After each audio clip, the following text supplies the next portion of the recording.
विश्व के सभी दार्शनिक, विचारक एवं मनीषी मानव जीवन की गरिमा को एक सुर से स्वीकार करते हैं, क्योंकि मानव जीवन ही वह जीवन है जिस जीवन को पाकर हम अपने आप का अनुसंधान कर सकते हैं कि मैं कौन हूँ, संसार क्या है, बंधन क्या है, मोक्ष क्या है, जीवन क्या है, जीवन का लक्ष्य क्या है और उस लक्ष्य की प्राप्ति का साधन क्या है।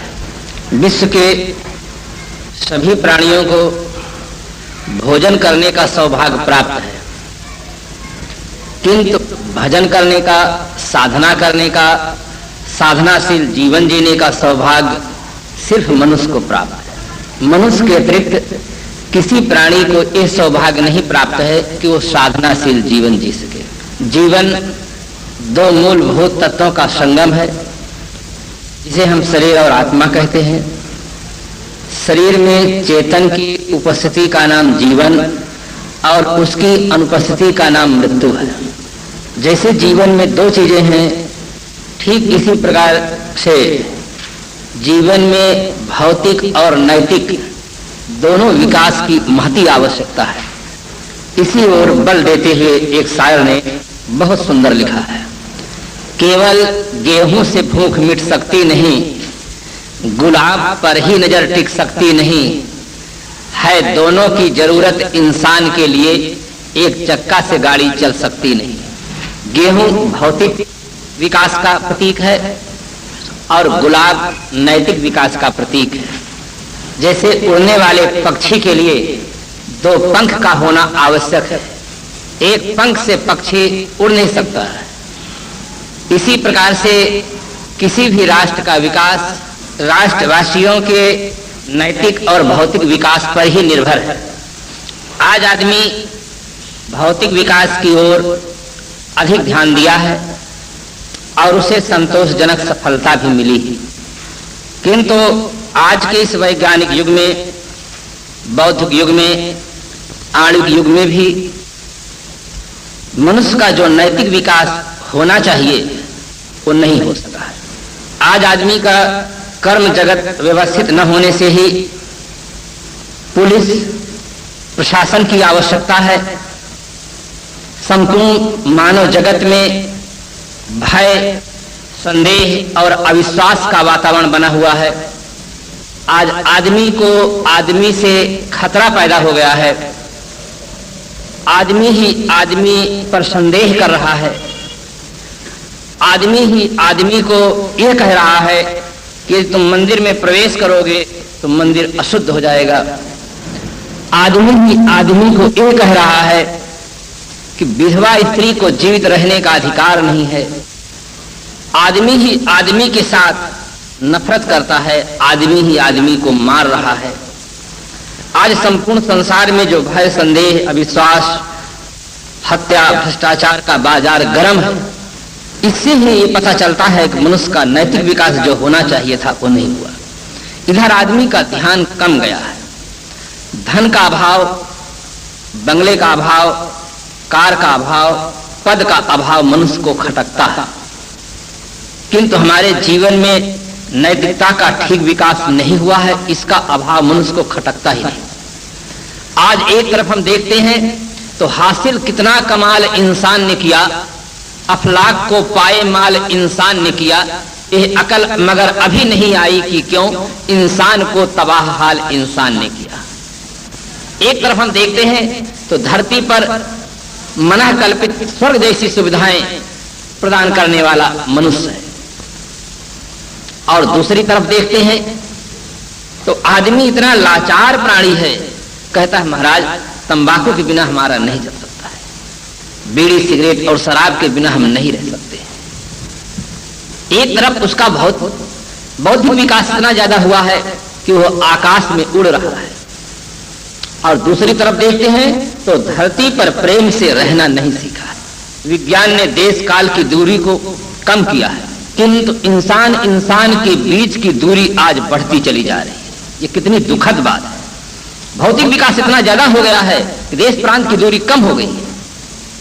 आज आप एक देश से दूसरे देश बहुत ही आसानी से कम समय में जा सकते हैं, किंतु एक मकान में रहने वाला आदमी अपने पड़ोसी से इतना दूर रहता है कि उससे मिलता ही नहीं। क्यों? मिलना मंजूर तो बंबई नहीं दूर है, अब मिलना ना मंजूर तो चौखट बड़ी दूर है। दूसरे से हम मिलना ही नहीं चाहते। पड़ोसी पड़ोसी से अज्ञात है, उसके बीच में दीवार खड़ी है। मंदिर, मस्जिद, गिरजाघर, गुरुद्वारा ये सब उपासना के स्थल हैं और सभी को अपने अपने विश्वास के अनुसार पूजा करने का, इबादत करने का अधिकार मान्य है। किंतु आज देखा जाता है कि ये उपासना के स्थल भी मानव को मानव से मिलाने में असमर्थ है। मानव मानव के बीच में दीवार खड़ी कर दिए। मानव इनके कारण से मिल नहीं पा रहा है। उसमें मूल कमी है नैतिक विकास की। आदमी अपने इष्ट देव में श्रद्धा रखते हुए, उपासना रखते हुए, यदि वो दूसरे के इष्ट देवों का आदर करता है तो उसके जीवन में समस्याएं न पैदा होती। आज इस दिशा में ठीक से चिंतन न करने का दुष्परिणाम ये निकला है कि जहां तहां सब जगह पर सांप्रदायिक दंगे, जातिवाद के दंगे, भाषावाद को लेकर दंगा हो रहा है। नैतिक विकास की महती आवश्यकता है। एक आदमी जब चोरी में पकड़ा जाता है,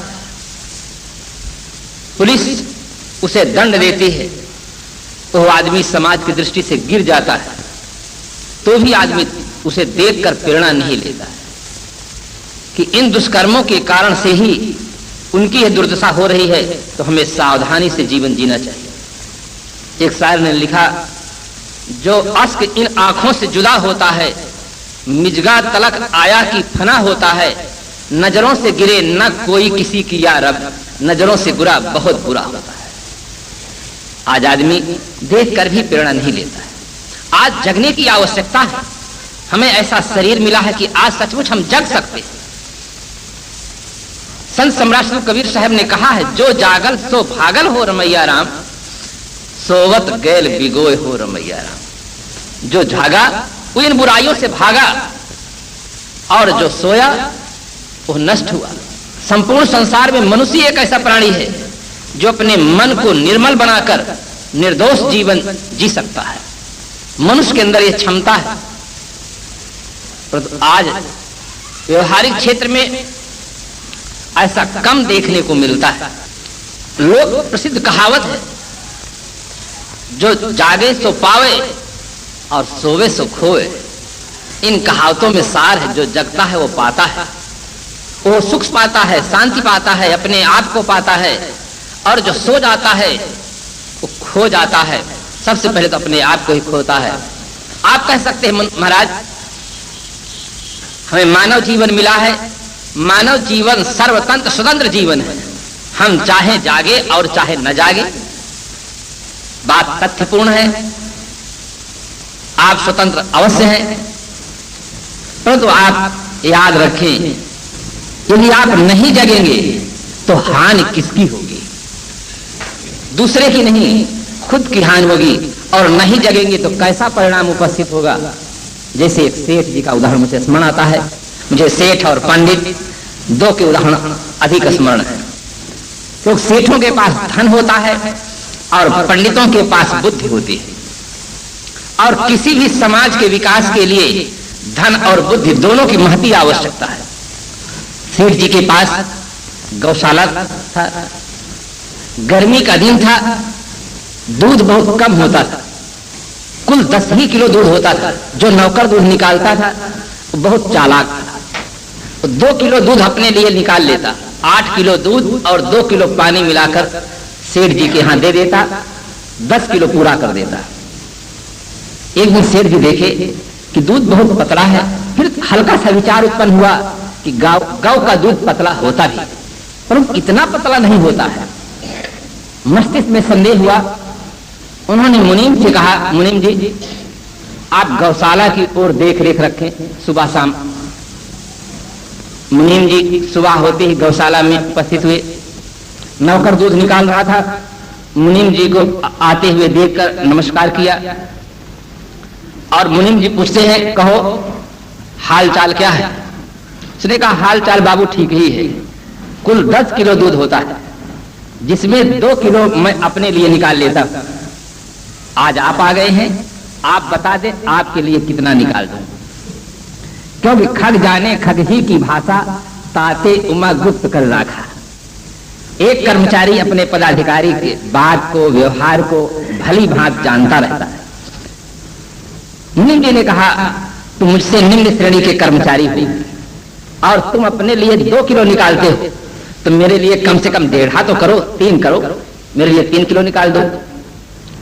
3 किलो मुनीम जी के लिए निकाल दिया, 2 किलो अपने लिए, 5 किलो दूध और 5 किलो पानी मिलाकर सेठ जी के यहां भेज दिया।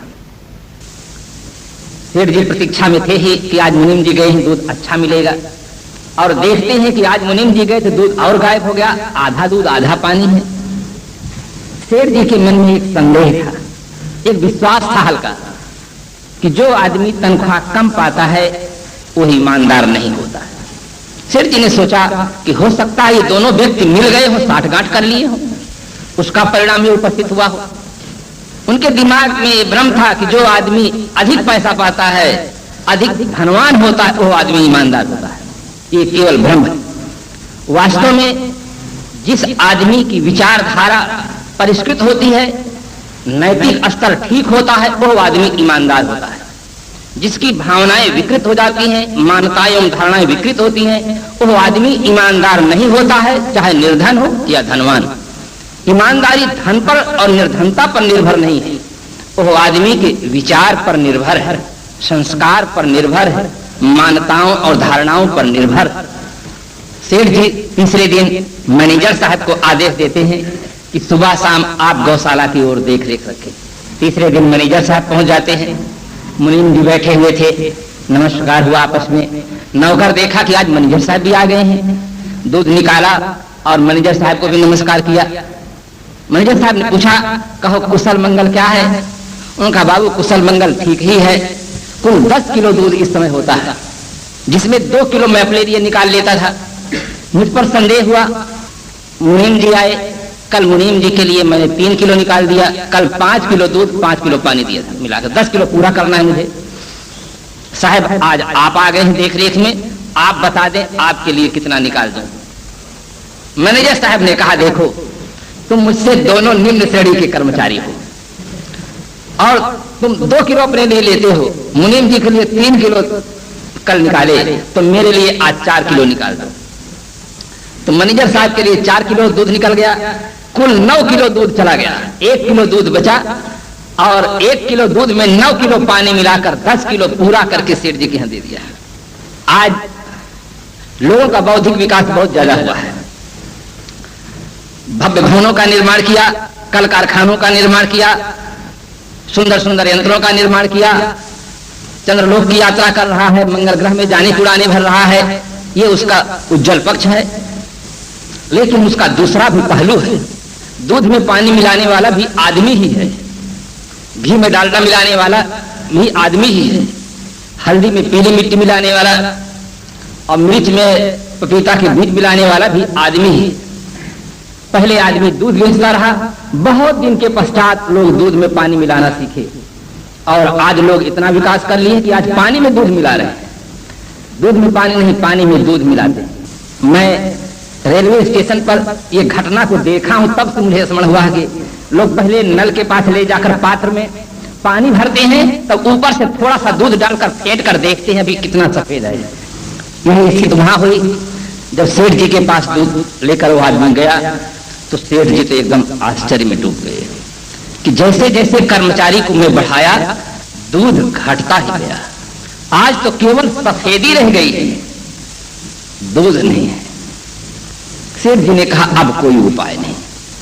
चौथे दिन सेठ स्वयं गौशाला में पहुंच जाते हैं।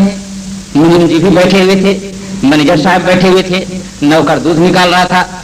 जैसे सेठ जी को आते सबों ने देखा, उठकर नमस्कार किए। नौकर दूध निकाला, मालिक को आकर नमस्कार करता है।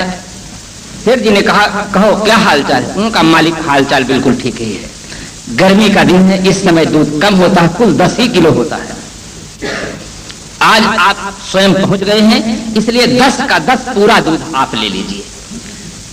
न तो मैं ले सकता हूं, 2 किलो में अपने लिए लेता था, न मैं ले सकता हूं। अब आपके रहते हुए मुनीम जी को मैं कैसे ले सकता हूं? मुनीम जी आए थे, उनके लिए 3 किलो निकाला था, और कल मैनेजर साहब आ गए थे, उनके लिए 4 किलो निकाला था। इसलिए सचमुच कल 1 ही किलो दूध था, 9 किलो पानी था। आज आप स्वयं आ गए हैं, 10 का 10 पूरा दूध आप ले जाइए। अब हम में से किसी को लेने का कोई चांस नहीं रह गया है। ये तो उदाहरण है, समझाने का एक तरीका। सचमुच सेठ के समान आप हैं। यदि आप आज जग जाएं तो आप लूटने से बच सकते हैं। यदि आप नहीं जगेंगे तो आपको लूटने के लिए चारों तरफ लोग लगे हुए हैं। कुछ तो ग्रह नक्षत्र का देख करके बता देंगे कि आपके ग्रह टेढ़े चलते हैं, आपकी आर्थिक स्थिति बिगड़ गई है। निश्चित है कि आपके ग्रह टेढ़े चलते हैं। आप अगर शनि ग्रह लगा हुआ है, यदि आप शनि ग्रह को शांत करा दें तो आपकी आर्थिक स्थिति ठीक हो सकती है। और उनकी आर्थिक स्थिति ठीक हो जाना, पर ग्रह शांत कराने वाले की आर्थिक स्थिति जरूर ठीक हो जाती है। आपको दुर्व्यसन में फंसा करके लूटने वाले लोग आपके मित्र और सगे संबंधी। कितने मित्र ऐसे मिल जाते हैं जो कहते हैं आज हमारे कहने से आप सिगरेट पी ले, शराब पी ले, हमारे साथ केवल, कल से आप न पीजिए। आप महात्माओं के बहकाने पर क्यों आ गए? महात्मा तो कहते हैं संसार को छोड़ दो, और उनके कहने से, अगर उनकी बातों को सुनने से यदि आप करने लग जाएंगे तो आपके जीवन का आनंद क्या रहेगा? भगवान के दरबार में जाएंगे तो आप क्या बताएंगे कि मानव जीवन हमें मिला है और हम क्या किए हैं? अरे भक्त अभक्त सभी मर जाए, मरे बाद को देखे जाए। भक्त और अभक्त सभी तो मरकर चले जाते हैं। किसी ने आज तक तार नहीं दिया, फोन नहीं किया कि हम स्वर्ग में हैं कि नरक में हैं। ये केवल कोरा बकवास है। इन सब के कहने में न पड़ो, खाओ पियो और मौज उड़ाओ, मन को मत कर पाओ। मानव जीवन बार बार नहीं मिलता है। मानव जीवन मन को मारने के लिए नहीं है, मन को तृप्त करने के लिए। ऐसा स्वर्णिम चांस को छोड़ करके आप ये क्या कर रहे हैं? जीवन में संयम का पालन। अरे मनोवैज्ञानिक फ्रायड साहब ने नहीं कहा है कि आदमी के मन में जो जो विचार उत्पन्न होते हैं उसके ऊपर समाज का बंधन है, धर्म का बंधन है। इसलिए आदमी अपने मन को रोकता रहता है, रोगी हो जाता है, विकारग्रस्त हो जाता है। आप उन्मत्त होकर इन पदार्थों का उपभोग करो, ऐसा कहने वाले मित्र हैं, सगे संबंधी हैं। आपको दुर्व्यसन में फंसा करके आपकी धन की शक्ति को लूटेंगे, अच्छे संस्कारों को लूटेंगे और आपको वासनाओं के प्रवाह में बहा ले जाएंगे। वो लूटने के लिए तैयार हैं। यदि आप आज नहीं जगते हैं तो संसार के व्यक्ति ये बता करके कि तुम शरीर हो और तुम्हारे जीवन का लक्ष्य संसार है, ऐसा बता करके तुम्हें संसार में फंसा देगी। जिस जीवन को पाकर आप भजन कर सकते थे, साधनाशील जीवन जी सकते थे, अप्रभावित जीवन यापन करने का सौभाग्य प्राप्त कर सकते थे, हर बार आपको यही हुआ है कि आपका जीवन समाप्त हुआ है, आपकी वासनाएं समाप्त नहीं हुई। और आज ऐसा अवसर प्राप्त हो गया है कि आज आप वासनाओं को समाप्त कर सकते हैं जीवन रहते रहते। आपको चांस मिला है, पर इस चांस को भी वे लोग लूट लेंगे जो संसार में आसक्त हैं। ऐसे प्राणी भी चारों तरफ आपको लूटने के लिए तैयार हैं। अंधविश्वास में फंसाकर लूटने के लिए लोग तैयार हैं, दुर्व्यसन और दुराचार में फंसाकर लूटने के लिए तैयार हैं। जगने वाले जगाने वाले संत होते हैं, इसलिए संतों का आधार पा करके जगे। शब्दों का बड़ा विलक्षण चमत्कार होता है, कहने का अपने अपने ढंग होता है। एक बार महाराज गोस्वामी जी अपने मित्र महाराज नाभादास जी से मिलने के लिए वृंदावन जाते हैं। गोस्वामी जी पैदल चलकर गए थे, थक गए थे। थकावट होने पर स्वाभाविक निद्रा का वेग रहता है। संसार में 2 प्रकार के लोग दुखी हैं। एक तो वे दुखी हैं जिनके पास पलंग है, एयर कंडीशनदार मकान है, सब व्यवस्था है, परंतु नींद नहीं है, वे दुखी। और एक वे दुखी हैं जिनके पास नींद है परंतु साधन नहीं है, वे भी दुखी हैं। एक वे दुखी हैं जिनके पास भोजन है किंतु भूख नहीं है। एक वे दुखी हैं जिनके पास भूख है परंतु भोजन नहीं है। नींद आ गई, महाराज गोस्वामी जी विश्राम करने लगे। महाराज नाभादास जी उस समय आश्रम में उपस्थित नहीं थे, बाहर गए हुए थे। जब महाराज जी आते हैं, आश्रम वासियों से पूछते हैं कि यहाँ पर ये कौन लेटे हैं, दिन के समय में कौन लेटे हुए हैं? आश्रम वासी ने कहा ये आपसे मिलने के लिए आए हैं महाराज गोस्वामी तुलसीदास जी है। उनका संत होकर के दिन में सो रहे हैं, और संत होकर के सोएंगे तो संसार को कौन जगाएगा? संसार तो वैसे ही सोने में लगा हुआ, जगाएगा कौन? जो खुद जगाने वाले हैं वो आज सो रहे हैं। इतने में निद्रा का वेग कम हो चुका था, कान के अंदर से आवाज पहुंच जाती है। कान सुनता नहीं है और आंख देखती नहीं है। आपको कुछ आश्चर्य न लगे, फोन से बोलने वाला और फोन से सुनने वाला फोन से अलग रहता है। न फोन बोलता है और न फोन सुनता है। फोन बोलने और सुनने का साधन मात्र है, कान सुनने का साधन मात्र है, आंख देखने का साधन मात्र है। कान से सुनने वाला कान से अलग है, आंख से देखने वाला आंख से अलग है। सुनने वाला अंदर विद्यमान था, इसलिए कान के माध्यम से वो शब्द पहुंच गए। महाराज गोस्वामी जी जग जाते हैं और जग करके नमस्कार करते हैं। जैसे नमस्कार करते हैं उन्होंने कहा, अरे आप दुनिया को जगाने वाले संत होकर के स्वयं सो रहे हैं, संसार का क्या होगा? महाराज गोस्वामी जी ने कहा, मैं सोता हूं और संसार को सोना सिखाता हूं। महाराज नाभादास जी एकदम आश्चर्य में पड़ गए। संत होकर आप सोने का समर्थन कर रहे हैं? उन्होंने कहा, मैं सचमुच यही करता हूं, मैं सोता हूं और संसार को सोना सिखाता हूं। जागने वाले कोई और हैं और जगाने वाले कोई और। उन्होंने कहा, जागने वाले कौन, फिर जगाने वाले कौन? तब महाराज गोस्वामी जी ने कहा, जागे जोगी जंगम जति जमाती ध्यान धरे, डरे गुरु भारी लोभ मोह को काम के। जागे राजा राज काज सेवक समाज साज, जागे राजा राज काज सेवक समाज साज। सोचे सुन समाचार बड़े बैरी बाम के, जागे बुध विद्या हित पंडित चकित चित। जागे लोभी लालची धरन धन धाम के, जागे भोगी भोग ही वियोगी रोगी सोग बस। सोमय सुख तुलसी भरोसे एक राम के। उन्होंने कहा, ये जगने वाले हैं और मैं तो सोता हूं और संसार को सोना सिखाता हूं। कहने के ढंग में बड़ा फर्क हो जाता है। एक नेता मंच पर उठे और कहने लगे, बंधुओं, ये देश का दुर्भाग्य है कि आधी जनता मूर्ख है। लोगों ने कहा, चुप रहो चुप रहो, हम तुम्हारा सुनना नहीं चाहते। दूसरा नेता खड़ा हुआ, उसने कहा, बंधुओं, ये देश का परम सौभाग्य है कि आधी जनता शिक्षित है, और परिश्रम करो सभी लोग शिक्षित जाए। लोगों ने कहा, ठीक है, आप कहिए। बात दोनों वैसे, बात से बात उलझ जाती है, बात से बात सुलझ जाती है, बात से विश्वास जन्म लेते हैं, बात से आस सुलझ जाती है। हर बात हर किसी से कही नहीं जाती, हर बात हर किसी से सही नहीं जाती। गुजारने को जिंदगी गुजर जाती है अकेली, मगर हर किसी को किसी के बिना रही नहीं जाती। ढंग होता है, संतों का अपना ढंग है। महाराज गोस्वामी जी भी ने कहा, मुंह निशा सब सोवनहारा, देखें सपन अनेक प्रकारा। यही जग यामिनी जागे योगी, परमार्थी प्रपंच पियोगी। सचमुच आज हम जग सकते हैं। मनुष्य के अंदर ऐसी संभावना है। आप अपने जीवन से निराश न। जब गोस्वामी जी जैसे व्यक्ति जग सकते हैं, गांधी जी जैसे व्यक्ति जग सकते हैं, वाल्मीकि जैसे व्यक्ति जग सकते हैं, अंगुलीमाल जैसे व्यक्ति जग सकते हैं, तो आप भी जग सकते हैं। आपके अंदर वो संकल्प शक्ति होनी चाहिए। अगर तुम ठान लो तारे गगन के तोड़ सकते हो, अगर तुम ठान लो तूफान का पथ मोड़ सकते हो, अगर तुम ठान लो तो विश्व के इतिहास में अपने सुएज का एक नव अध्याय भी तुम जोड़ सकते हो। आदमी ठान नहीं लेता है। गांधी जी ने ठान लिया, अंग्रेजों भारत छोड़ो, और उन गांधी जी को सफलता मिली। जो भी आदमी अपने जीवन में दृढ़ निश्चय कर लेता, उसके संकल्प में बहुत बड़ी शक्ति होती है। आदमी की लगन तीन में से एक होती है, या दाम, या काम, या राम।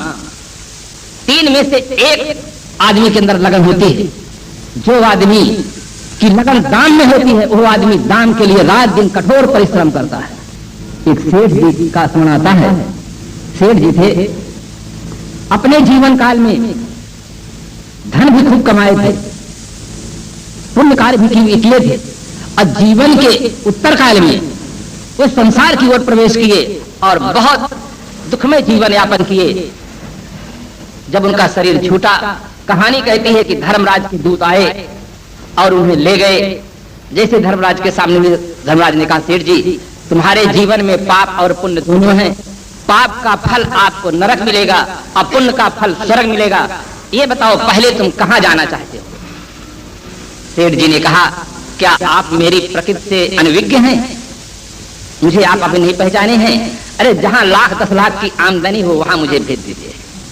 उनकी दाम में लगन थी, वो शरीर छूट जाने के पश्चात भी वही जाना चाहते थे जहां दाम मिले। न स्वर्ग से मतलब है न केवल नरक से मतलब। दाम की जिनकी लगन लगी है उन्हें आप देखें, सिया राम में सब जग जानी, बेचे दूध मिला वही पानी। दाम की लगन वालों ने भ्रष्टाचार का बाजार संसार में गर्म कर दिया। दूसरा नंबर आता है काम की लगन। काम की लगन के कारण से आज मनुष्य की मनुष्यता ही समाप्त हो रही है। विश्व के इतिहास में इतनी बड़ी दुर्घटना नहीं हुई है जितनी बड़ी दुर्घटना इस आज के वैज्ञानिक युग में हुई है। मानवता का नग्न उपहास किया गया है कि अगला बच्चा अभी नहीं है, 3 के बाद कभी। मनुष्य की आवश्यकता ही नहीं रह गई है। गाय भैंस कुत्ते सुअर के बच्चों की जरूरत रह गई है। आज मनुष्य कितना उसका नैतिक पतन हो गया है। परिवार नियोजन के उपकरणों की खपत हमें बता रही है कि मनुष्य का नैतिक स्तर कितना गिर गया है। छोटे छोटे बच्चे सिनेमा के गीत गाते हैं, बोल राधा बोल संगम।